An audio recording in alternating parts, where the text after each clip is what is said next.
Hola, ¿qué tal? ¿Cómo están? Bienvenidos, bienvenidas a una emisión más de Avo Sostenible, este podcast que ya lo saben ustedes, busca siempre encontrar historias, desmenuzar, conocer y redescubrir momentos, procesos, beneficios, muchísimas cosas y todo lo que rodea a la industria aguacatera de nuestro país, por supuesto de la mano de la APAM. Yo soy Rubén Esponda, soy el host y en esta emisión, en este programa, vamos a hablar de un tema que pocas veces nos lo preguntamos. Ya en algunos episodios de este programa hemos hablado del proceso de producción del aguacate, hemos hablado de lo que se necesita para tenerlo en nuestra mesa, hemos hablado incluso con gente que sabe cómo prepararlo, cómo integrarlo a nuestra dieta diaria, los beneficios nutricionales. Hemos hablado de muchísimas cosas que está haciendo la APAM en beneficio de la industria, en beneficio del consumidor final, por supuesto, pero la verdad es que nos estaba faltando este tema, el tema de el impacto social, el bienestar social. La industria aguacatera en nuestro país es una de las más grandes y a nivel internacional también lo es, lo hemos descubierto ya en varios episodios. Pero esto lleva a un tema mucho más profundo, más allá de la producción del fruto, es la generación de empleo, el impacto social, el impacto económico, el impacto ambiental, políticas públicas incluso también se derivan de esto. Entonces, hoy vamos a hablar de eso, del bienestar social en la región productora de aguacate. Y para eso trajimos a un experto que nos va a desmenuzar muy bien este tema. Se trata del doctor Carlos Ortiz Paniagua. Él es doctor en Ciencias del Desarrollo Regional, es experto en temas relacionados con el cambio climático y se dedica a la docencia y también a la investigación en el Instituto de Investigaciones Económicas y Empresariales de la Universidad Michoacana de San Nicolás de Hidalgo. Su investigación también se enfoca en la economía regional, la agricultura y el ordenamiento territorial. Como ven, con estas credenciales trajimos a un experto que nos va a hablar del bienestar social en la región productora del aguacate en nuestro país. Así es que, doctor Carlos Ortiz Paniagua, muchísimas gracias por haber aceptado la invitación. ¿Cómo estás? Bienvenido a Avo Sostenible. Hola Rubén, muy bien, muchas gracias. Muy contento de estar contigo y con todos los seguidores de este podcast Avo Sostenible. Pues aquí encantado y ojalá que podamos sacarle mucho provecho a esta charla.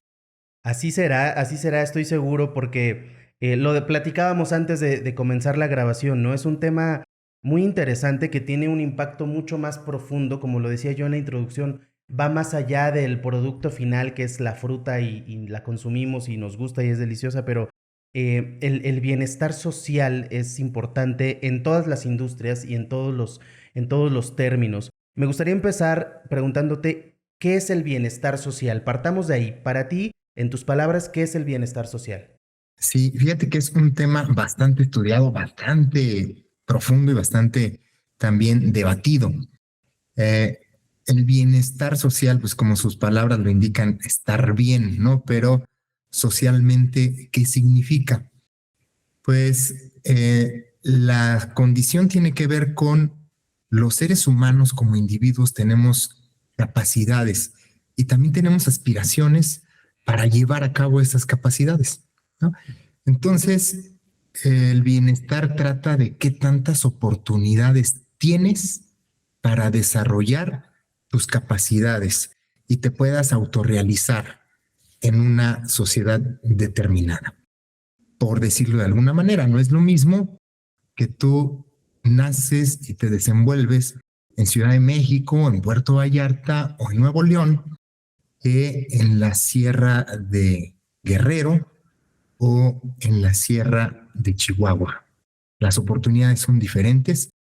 Si naces con ciertos talentos, no los podrás desarrollar igual si estás en California, si estás en Tokio o si estás en algún pueblo marginado de México o de África.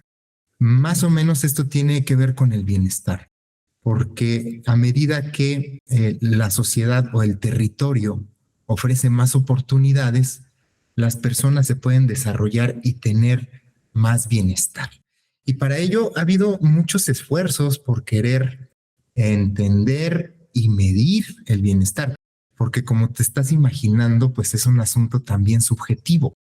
con decir, pues yo me siento muy bien, ¿sí? Y esa parte subjetiva es muy importante, sin embargo es difícil de medir y comparar para todos. Pero sí hay una parte más objetiva que se puede comparar y que ya desde hace por lo menos unos 30 años viene realizando la Organización de Naciones Unidas, que es el Índice de Desarrollo Humano. Y en este sintetiza en tres dimensiones, que es la dimensión del ingreso, la dimensión de la salud y la dimensión de la educación, lo que pudiera interpretarse como una aproximación a conocer el bienestar. La ventaja que tiene es que nos permite comparar con diferentes territorios del planeta. La desventaja que tiene es que pues no toma en cuenta todas las dimensiones que nos gustaría saber del bienestar, pero ya es una aproximación. En síntesis, el bienestar es estar bien, sí, pero tener oportunidades para poder desenvolverte, para poder realizarte y desarrollar tus capacidades. Si quieres ser artista, si quieres ser pintor, que tengas la capacidad de decidir si quieres y puedas hacerlo. No cuando se ve cooptado esto, ahí ya el bienestar pues se ve también disminuido. ¿Cómo ves? Entonces, digo, ahorita mientras hablabas, me quedé pensando en tantos y tantos migrantes de muchos países. Es algo que sucede alrededor de todo el mundo. Muchos se van a otros países porque no tienen el bienestar que ellos están esperando. Como dices tú, sus sueños, sus capacidades, sus talentos también no se pueden desarrollar porque no tienen a la sociedad que requiere, no tienen las políticas públicas que requieren, no tienen las herramientas institucionales, no está el trabajo que les dé lo suficiente en términos económicos. Y entonces, bueno, el tema del bienestar es muy profundo y por lo que entiendo es multifactorial, ¿no? No podríamos señalar una sola causa. Aquí nos vamos a centrar en el tema aguacatero, pero sí me interesaba abrir con términos generales para que la gente entienda que, y me llamó la atención también esto que dices que es subjetivo. Yo puedo sentirme muy bien viviendo en una colonia y mi vecino de al lado puede estar completamente en lo opuesto porque es subjetivo, pero en términos generales, bueno, creo que se entendió que es el bienestar. Como dices tú, estar bien para desarrollarnos y para poder, pues finalmente ser felices, ¿no? Que esa es la finalidad. Digo, es muy romántico, pero es la finalidad. Sí, fíjate que dos cosas en esto que acabas de mencionar. Efectivamente, cuando alguien migra, tú puedes observar que se puede realizar en otro territorio donde le va mejor, donde sus hijos viven mejor y donde él tiene acceso a más oportunidades, por una parte. Y también esto que acabas de mencionar del vecino es sumamente crucial en términos de cómo vemos que vive el entorno en donde nos desenvolvemos. Cuando el entorno más o menos es homogéneo, también las condiciones de bienestar y de conformidad subjetiva, de bienestar subjetivo, también son homogéneas. Pero cuando hay desigualdad y cuando hay inequidad, entonces la percepción del bienestar empieza también a cambiar y empieza a haber muchas diferencias que van a llevar luego a conflictos. Cuando las desigualdades son muy profundas, empiezan los problemas sociales más serios. Claro, y de ahí se genera la violencia y la inseguridad y muchas otras cosas. Ahora, las industrias, como lo es la industria aguacatera, también son generadoras de beneficios y de impactos, en ocasiones malos. Lo ideal es que sean siempre impactos buenos. Entonces, mi pregunta es, ¿la industria aguacatera qué beneficios y sí, qué beneficios sociales y económicos tiene en la región de la región aguacatera de este país? Desde tu punto de vista, la industria aguacatera, ¿qué está generando en estos términos? Sí, mira, la industria aguacatera es muy importante en Michoacán. Estamos hablando de que el 4% del Producto Interno Bruto del estado de Michoacán equivale a la producción o el valor de la producción del aguacate y que también genera muchos empleos directos, pero también son muchos más los empleos indirectos. Por ser una agricultura de exportación, además los beneficios no solamente se quedan en la región, sino también salen a lo largo de toda la cadena de valor o la cadena de suministro del aguacate. Entonces ahí podemos ver que genera beneficios sociales. Sin embargo, cuando planteamos la pregunta de, bueno, ¿qué tanto le está aportando la economía del aguacate, como me gusta llamarle a mí? ¿Qué tanto le está aportando la economía del aguacate al bienestar social de la región aguacatera? Pues aquí, haciendo algunos diseños experimentales, como nos gusta hacer a los investigadores y demás, fíjate que encontramos que el aguacate aporta al bienestar, pero no aporta una diferencia en términos del bienestar que se genera en un lugar donde no se produzca aguacate. Me explico. Eh, lo que tendrías tú como bienestar viviendo en la región aguacatera y lo que te puede dar de más esa región no es estadísticamente significativo de si vivieras en cualquier otro municipio de Michoacán. Me explico, es decir, hay actividades económicas en diferentes partes del estado de Michoacán y en todas tiene cierto nivel de bienestar. Si hubiera una diferencia significativa que le aporte el bienestar al aguacate, estadísticamente lo podríamos notar y nos diría si hay una diferencia significativa. El aguacate está haciendo la diferencia en el desarrollo humano, que es el indicador que tomamos como punto de partida. Y resulta que no, resulta que si bien no le está aportando una diferencia significativa, pues tampoco le está quitando, ¿no? Es decir, el aguacate también no tiene por qué ser el que lleve a cuestas el bienestar de toda una región. ¿Me explico? Es como en Morelia el comercio o como en otras regiones otro tipo de agricultura. El tema es más de fondo. Si desagregamos el índice de desarrollo humano por cada uno de los índices que se compone, encontramos que en el índice de ingreso sí hay una diferencia significativa pertenecer a un municipio aguacatero. Más bien dicho, sí la hubo en la década de 1995 al 2000 y al 2005. Hasta ahí encontramos que en términos de ingreso, la población que vivía en la región aguacatera sí vivía por arriba del promedio del resto del estado de Michoacán. Pero después del 2005 esto ya no pasa, ¿no? ¿Qué quiere decir? Que otra vez se estandarizó y que ya las diferencias no son notables. Es lo mismo vivir en cualquier municipio y el aguacate no está aportando la gran diferencia, pero eso no quiere decir que no esté aportando. O sea, el aguacate está aportando lo suyo, así como en Lázaro Cárdenas está aportando la industria siderúrgica y así como en otros lugares están aportando sus vocaciones productivas locales. Sin embargo, lo que llama la atención es que sí representa una gran proporción de la riqueza, pero no se ve reflejada en la gran mayoría de la franja aguacatera. Pero déjame decirte esto, en el caso de Lázaro Cárdenas, que es un municipio que produce mucho hierro, por ejemplo, la industria minera aporta mucho también a la riqueza y para ponerlo en términos llanos, el municipio de Lázaro Cárdenas aporta cerca del 8-9% del Producto Interno Bruto y casi todo es de la industria. Y tampoco se ve que haya una diferencia significativa con respecto al resto de los municipios de Michoacán. ¿Me explico? El problema no es el producto en sí.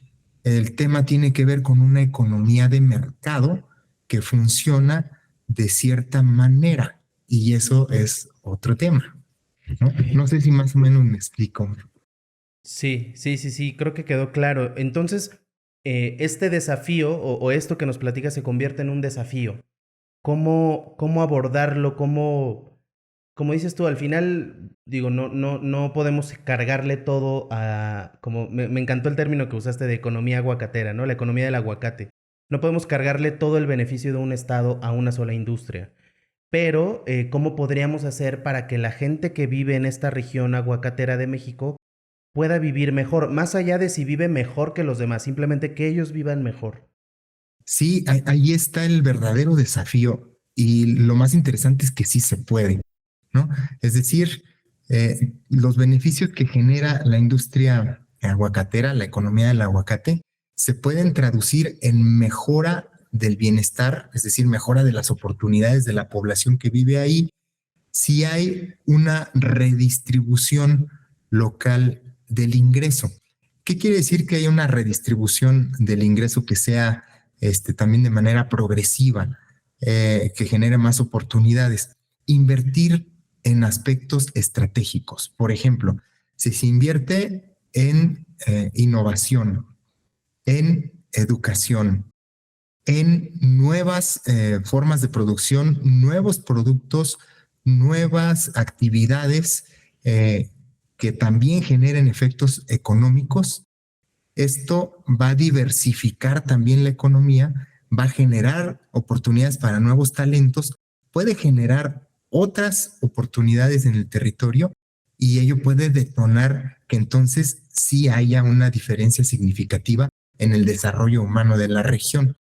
Sin embargo, en ocasiones los propios inversionistas se meten tanto en su propia zona de invertir en el aguacate o luego a buscar las ganancias en invertir en franquicias o en otra cosa, pero en otros territorios, y esto pues deja de lado el propio territorio que está generando esos beneficios, ¿no?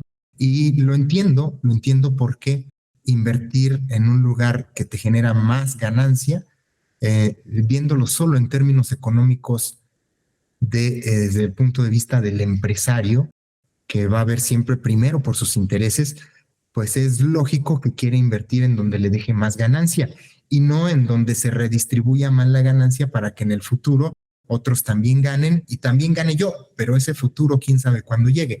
Entonces, el tema de la confianza, el tema de la certidumbre y el tema de generar políticas públicas y políticas también privadas de parte de las empresas que generen una mayor sinergia económica en la región, no es fácil y los ejemplos los tenemos en otros países. A mí me gusta mucho el ejemplo de Perú y cómo se transformó la industria restaurantera, la industria de los alimentos, y esto transformó a la agricultura y esto está poniendo a Perú en una de las cocinas más valiosas del mundo, pero precisamente porque los chefs empezaron con una dinámica de trasladar los beneficios a toda la cadena productiva. Ahora la gente ya no va a Perú solamente para ver las ruinas o para ver turismo de antropología, de arquitectura y demás, sino que van también por la cocina, ¿no? Y esto fue gracias a un grupo de emprendedores, chefs que pudieron derramar y hacer sinergias para generar un clúster diferente. Eso es lo que nos está faltando en Uruapan, en la región aguacatera, generar un clúster diferente que articule a los diferentes actores y que redistribuya más el ingreso, que genere más riqueza también. Claro. Me gustaría pasar ahora al tema de la equidad en esta zona aguacatera, en la franja, la famosa franja aguacatera. ¿Cuáles son las medidas que debemos tomar para garantizar que haya equidad en esta región? Desde tu punto de vista, ¿qué necesitamos hacer? Dar más oportunidades a más gente. Eso sería lo primero. ¿Qué quiere decir? Que se mejore el sistema educativo, las competencias educativas en la región, porque en la actualidad sabemos que quien está más educado aspira a obtener mejores ingresos, pero también a generar más riqueza para repartirla con otros. Ese es lo primero. Los trabajos no calificados casi no generan dinero, y además pronto seguramente serán desplazados por algunos mecanismos automatizables, ¿no? Entonces, esa es la primera.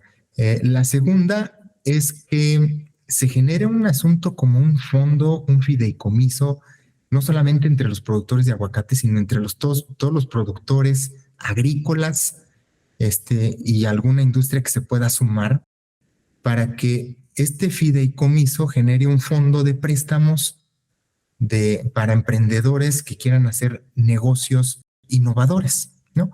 Ya sea innovadores en economía circular, innovadores en restaurantes, innovadores en pintura, en música, en lo que sea, pero que se establezcan ciertos criterios y a partir de este fondo empezar a impulsar nuevos talentos nuevos empresarios, nuevos emprendedores que generen en el territorio más oportunidades. Esto se me hace que pudiera ser una de las alternativas, ¿no?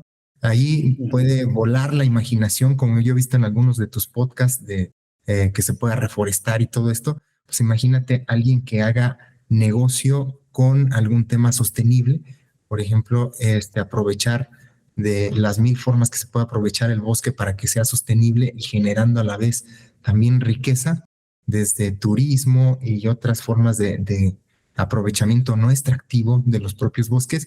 Eso ya pudiera ser significativo, como ya lo están haciendo algunas comunidades indígenas allí mismo en los bosques, ¿no? Ujú.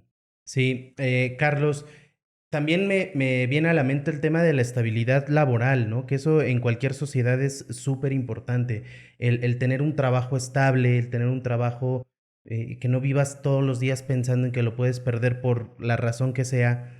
¿Cómo podemos generar en la franja aguacatera, en la región que produce el aguacate de nuestro país, cómo podemos generar esta estabilidad laboral y cómo ayudar al bienestar de los trabajadores también? Que yo por lo que he aprendido en este podcast es que la industria aguacatera es una de las industrias mejor organizadas, más estables, de las que genera más beneficios tanto al medio ambiente como al sector económico. Pero seguramente hay casos en donde, bueno, vamos ahí mejorando de a poquito. En términos generales, ¿cómo mejoraríamos la estabilidad de los trabajadores, la estabilidad laboral? Sí, es una situación que no está tan sencilla, ¿no? Para empezar, pero que seguramente se puede hacer algo al respecto. Vamos a empezar mejorando los sueldos y salarios, así como las condiciones laborales. En el caso de la industria aguacatera, no es la regla que todos tengan a todos sus trabajadores regularizados y que los tengan bien, no es la regla. Tengo entendido que más bien la regla es muchos trabajadores temporales, pero por la naturaleza también de la propia actividad, ¿no? Que se vienen los periodos de cosecha, los periodos de venta, en fin, hay diferentes ciclos, pero podemos empatar también con tener no solamente los trabajadores de base, sino si diversificamos un poco algunas actividades, dándole valor agregado al aguacate como ya se está haciendo y que creo que esa parte ha sido muy benéfica. Además, buscar otras oportunidades de negocio para que mientras no hay posibilidades de trabajar en una actividad relacionada con la huerta, relacionada con la distribución o lo que sea, pues vamos a darles oportunidad de que estén trabajando en otra parte. Por la naturaleza, tal cual como está el negocio, no es tan sencillo. Creo que Ujú. todo el sector agropecuario en nuestro país adolece de esta situación de la estabilidad laboral y más aún las propias industrias de la exportación, pero se puede iniciar poniendo el ejemplo, como ya lo ha hecho APAM en varios temas. Quizás también aquí puedan innovar y poner el ejemplo para generar más estabilidad a los propios trabajadores, ¿no? Claro, sí, y como dices, cada industria tiene naturalezas distintas y habría que atacar el problema de manera particular, ¿no? Tal vez hablar en términos generales es muy irresponsable, pero sí me parece interesante que lo hablemos porque como dices, por la propia naturaleza de nuestra industria, ya la cosa se pone un poquito más complicada. Ahora, ¿qué tipo de programas se han implementado en esta región que produce el aguacate para mejorar la calidad de sus habitantes? Si nos pudieras dar un ejemplo de se hizo esto y ayudó de esta manera. Fíjate que no tengo en el radar muy claro que se hayan implementado programas más allá de los programas públicos, ¿no? Ujú. Y lo que está haciendo la PEAM como generar empleos por medio de reforestación e integrar a la cadena productiva, los programas públicos que dan apoyos para las familias más desfavorecidas, creo que es lo que se ha hecho y creo que aquí es el área de oportunidad de la que hablábamos hace rato, de empezar a hacer cosas que puedan beneficiar al colectivo. Y no solamente cosas de tipo eh, dádivas o tipo beneficencia, no simplemente así, sino cosas que tengan que ver con emprendimientos de los propios locales y fomentar pues sinergias entre la gente que de alguna manera ya tiene alguna capacitación, porque también es difícil que la gente que tiene menos oportunidades, que tiene menos capacitación, que pueda emprender o que pueda tomar una iniciativa para hacer algo, ¿no? Por eso hay que elevar el nivel educativo, hay que elevar también el nivel de autoconciencia, de seguridad de las personas, porque mucha gente se siente que no merece prácticamente lo que tiene o que nunca va a poder aspirar a algo mejor, y es porque no han o se han sentido inseguros dado que la sociedad los ha tratado de una manera injusta, digámoslo así. Y esto, pues tendríamos que empezar a fomentar el desarrollo humano desde abajo, ¿no? Desde Ujú. lo que sería la autoestima de las propias personas, porque pues de ahí vienen los problemas de drogadicción, de alcoholismo, de violencia familiar y demás, en una autoestima que han heredado inclusive muchas familias de sus antepasados y que ha sido una autoestima que no les ayuda a seguir saliendo adelante, ¿no? Sino que más bien los impulsa a que sigan en ese círculo vicioso, incluso de casarse temprano, trabajar pronto y volver a tener hijos a muy cortas edades y reproducir un ciclo de pobreza que en la región es muy común, inclusive en términos culturales. Entonces, debemos romper este tipo de ciclos para que se generen oportunidades distintas y entonces sí, empezar a mejorar la equidad en la distribución del ingreso. Y creo que programas que nos puedan ayudar o políticas que nos puedan ayudar son aquellos que diagnostiquen ese tipo de situaciones particulares y las vayan abordando una por una, ¿no? Vamos, en el caso de Sí. embarazos adolescentes, el nivel educativo, la autoestima, la violencia familiar, el alcoholismo, en fin, son cosas que parecieran muy pequeñas, pero que ya sumadas son un cáncer muy lacerante para la región.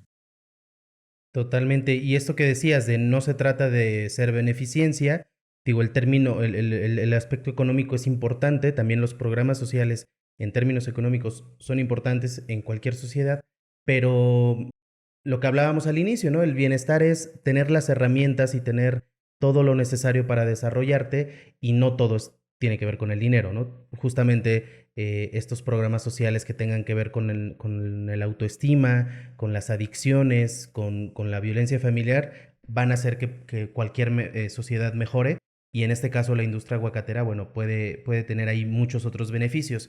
Ya estamos llegando al final de esta plática, pero no podemos dejar de hablar de la sostenibilidad, Carlos. ¿Qué tanto beneficia la sostenibilidad a una sociedad?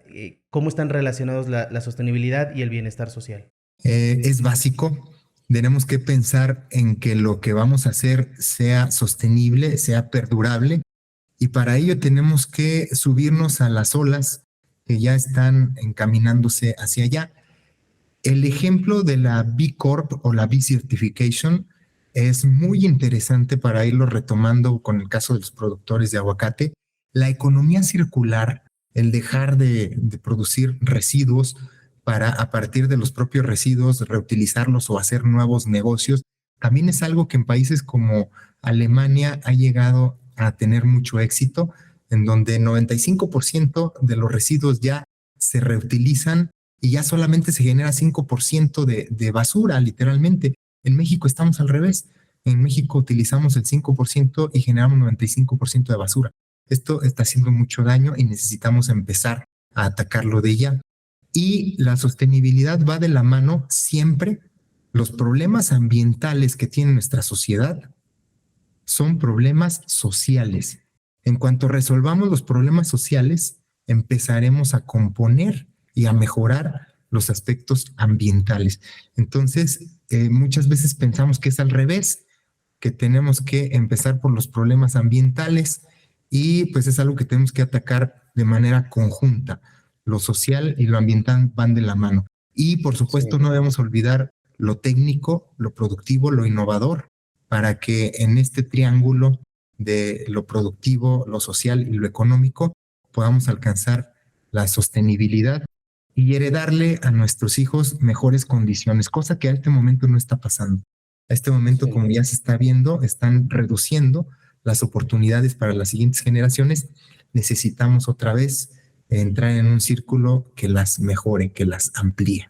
Sí, totalmente de acuerdo. Lo dijimos al inicio, ¿no? El tema del bienestar social es multifactorial y ahorita tú, Carlos, lo acabas de decir, economía, tecnología, programas sociales, cuidado del medio ambiente, aquí entra la sostenibilidad.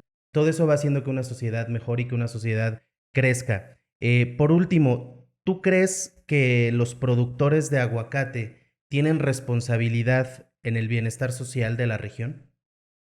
Totalmente, totalmente tienen su parte, es decir, no se van a cargar a cuestas toda, toda la Sí, claro. responsabilidad, pero sí tienen su parte y ellos desde su trinchera, que es además una trinchera poderosa, tienen más posibilidades de poder modificar el entorno social, el entorno territorial y mejorar las condiciones. Además, tienen una gran ventaja que es están organizados y a partir de estar organizados, seguramente las cosas se dan de mejor manera, son más eficientes y tienen más resultados.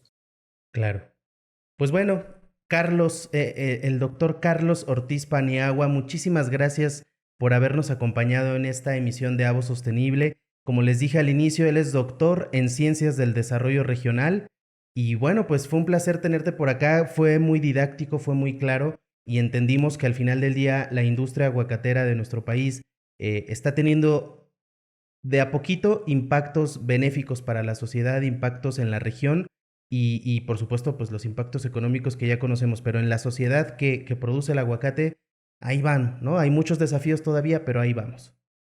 Así es, los desafíos ahí están, para eso son, para desafiarnos y poder desarrollarnos mejor al desafiarnos, ¿no?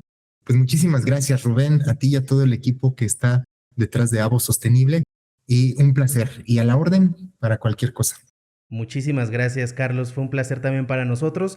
Y gracias también a ustedes que nos ven y que nos escuchan a través de este podcast. Creo que hoy aprendimos eso, como dice Carlos, los desafíos ahí están y están hechos para tomarlos, para poder abordarlos de la mejor manera. Y recuerden que el bienestar social, lo dijimos varias veces en esta emisión, depende de muchos factores.